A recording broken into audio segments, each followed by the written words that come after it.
A lot of people in the fandom use this fight as a meme or a joke because she tried to put an Uchiha in a genjutsu. But let's look at the fight a little bit. I feel like Kurenai doesn't get enough respect because most people ignore a lot about this fight.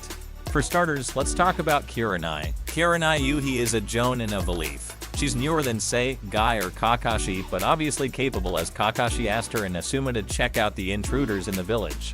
Not just anyone makes jonin, only the best of the best. Kakashi wouldn't have sent just anyone to investigate potentially dangerous people. He had to trust Kurenai had the ability to handle herself and protect the village. Kurenai's specialty is genjutsu. She's specifically touted as the best genjutsu user in Konoha at the point of part 1, and according to the data book, her skills rival Itachi's. They both have a 5 in genjutsu. Despite not coming from a special clan or having a Kekkei Jinkai, she is noted as having amazing prowess in the field. So when people make fun of her for using genjutsu versus Itachi, it's unfair because it's her special skill. It would be like telling Rock Lee to not use his fists. You have to use what you know. In the fight of Kurenai versus Itachi, Kurenai didn't fail in what she tried to do. People laugh at her, but the fact is that she was able to place both Itachi and Kisame in a genjutsu. This isn't something that can be debated. If Itachi simply evaded the genjutsu, we would have seen it happen. No, we specifically see him and Kisame affected by her jitsu, which is to trap them in a tree so she can attack them with her weapon.